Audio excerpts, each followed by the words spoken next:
ଅଛି। ରାଜ୍ୟରେ ହେଉଥିବା ସବୁ ସରକାରୀ କାମର ଶ୍ରେୟ 5T କୁ ଦିଆଯାଉଛି।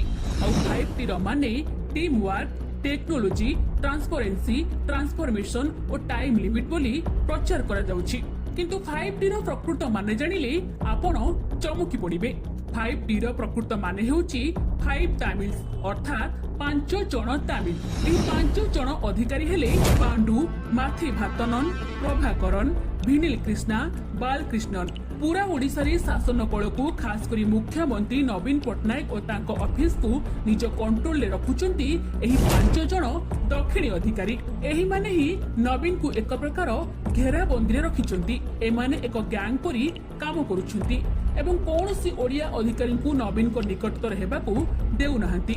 एही मानक प्रत्यक्ष अबा परोक्ष तत्वावधान रे ओडिशा को लुटी खोल करा जाउछि।